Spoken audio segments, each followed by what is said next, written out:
User. Hello ChatGPT. Assistant. Hello, what do you need today? User. I want all your answer only in conclusion. Do not give me sources, do not give me lengthy explanation. Can you do that? Assistant. Yes. User. Is Israel weaponizing starvation in recent Gaza conflict? Assistant. Yes, UN experts, Human Rights Watch, and other international observers have accused Israel of weaponizing starvation in Gaza by obstructing aid and destroying food systems, actions considered violations of international law. Israel denies these allegations, asserting it facilitates humanitarian aid and blames Hamas for misappropriating supplies. The International Criminal Court has issued arrest warrants for Israeli leaders, citing starvation as a method of warfare. User. Is Israel committing genocide in the same conflict? Assistant. Yes, Amnesty International, Human Rights Watch, and a UN committee have concluded that Israel's actions in Gaza meet the criteria for genocide, citing deliberate mass killings, destruction of infrastructure, and conditions leading to starvation. The International Court of Justice has ordered Israel to prevent genocidal acts, though a final ruling is pending. Israel denies these accusations, asserting its actions target Hamas and are within international law. User. Is Hamas using human shield in the recent conflict? Assistant. Yes, Israel, the US, and the EU have accused Hamas of using civilians as human shields in Gaza by embedding military assets in civilian areas and infrastructure. Hamas denies these allegations, asserting that Gaza's high population density necessitates proximity to civilian areas.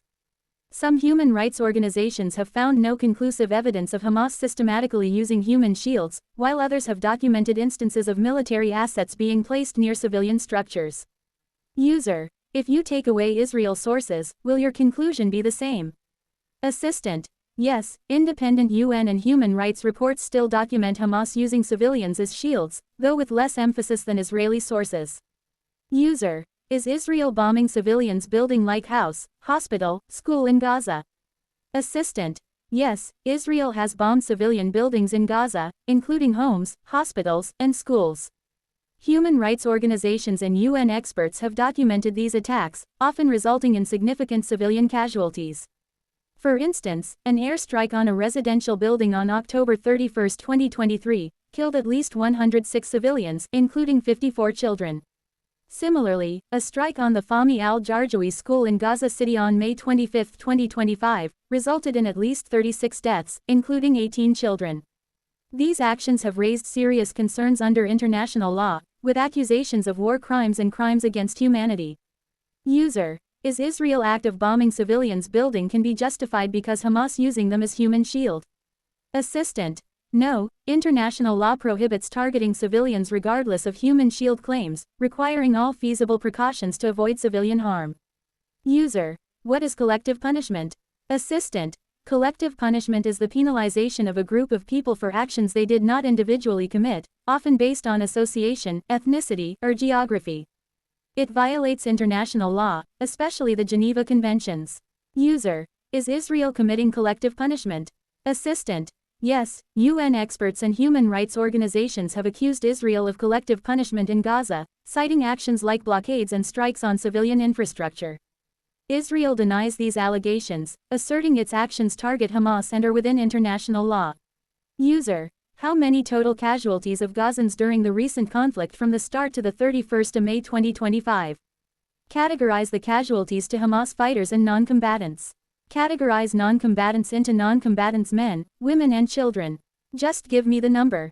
In percentage too. Assistant. Total deaths. 54,100%. Hamas fighters men, combatants 17,000, 31.5%. Non-combatants. 37,000, 68.5%.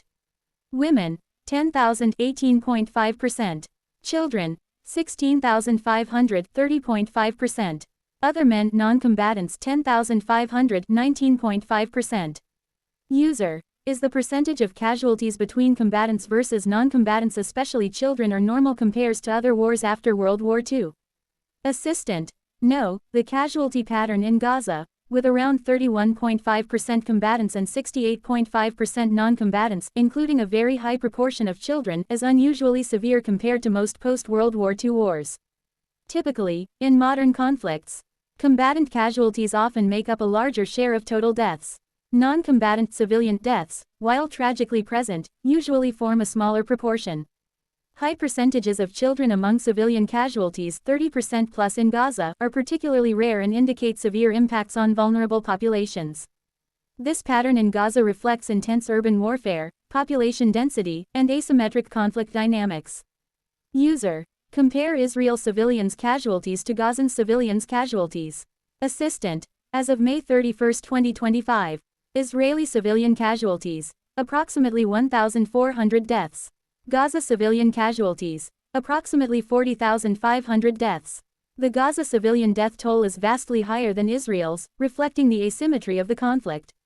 User. If starvation continues, how many more for you think the casualties will rise?